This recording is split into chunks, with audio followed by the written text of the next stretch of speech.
Yeah. So what is the message? In the beginning of, say 100 years ago, there was no coherent message other than what your parents told you. And when you tell a story or there's an event, is there always a message?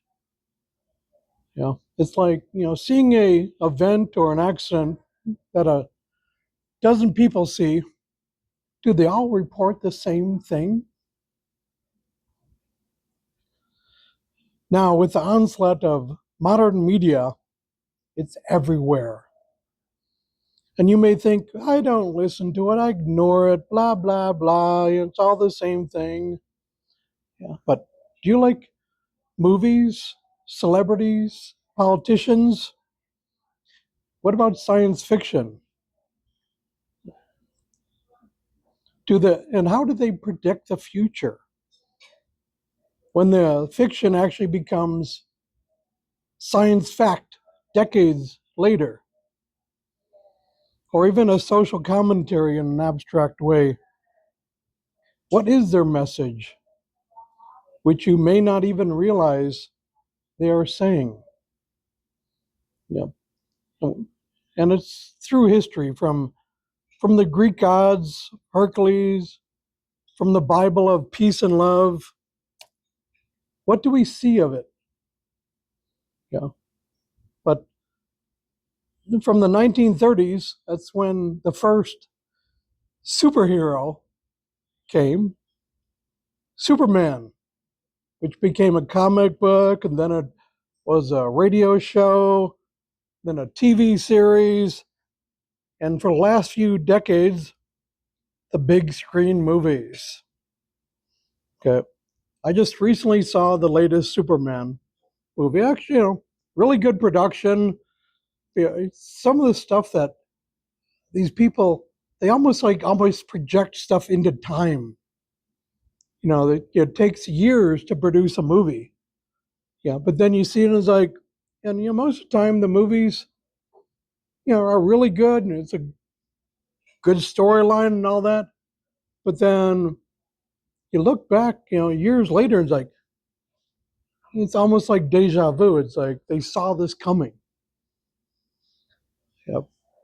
So, yeah, if you saw the latest one, there's several characters in there, and Lex Luthor, which is one of the master villains.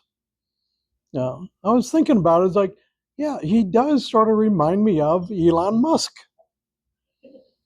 And then there's another fake country called Vasil Gurkos, who is the president of Moravia, which sort of reminds me of, say, our current president.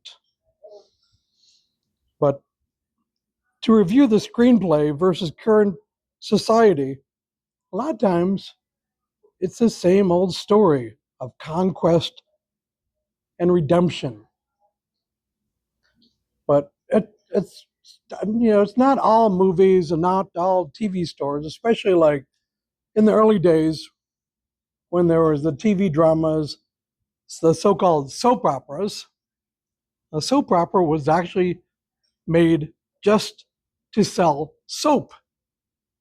They said, well, we're going to make this and all of our commercials are going to be based on selling a product. But then we get to, a lot of the episodes of Star Trek, which were back in the 1960s, they all, if you actually watched them and sort of broke them down into society, it's like, there's a lot that they had a lot of philosophy that you said, well, they were fighting about this. They went to this planet and they were doing this. There was one episode where there was two groups of people. One had black on one side of the face and one had white on the other side. And they were always fighting or disagreeing with another group of people that had white on this side and black on the other. And you think about it, it's like, or was that actually a commentary about the race wars in the 60s? Yep. And there's another one that was like the Forever Wars, that it evolved past physical violence to just a computer spreadsheet that, instead of having physical wars and violence and destroying buildings, that there were incineration chambers that as soon as it started blinking, whoever was going by just had to go in, and that was a war casualty. And they didn't even question it. And they wondered, like, why do you do this?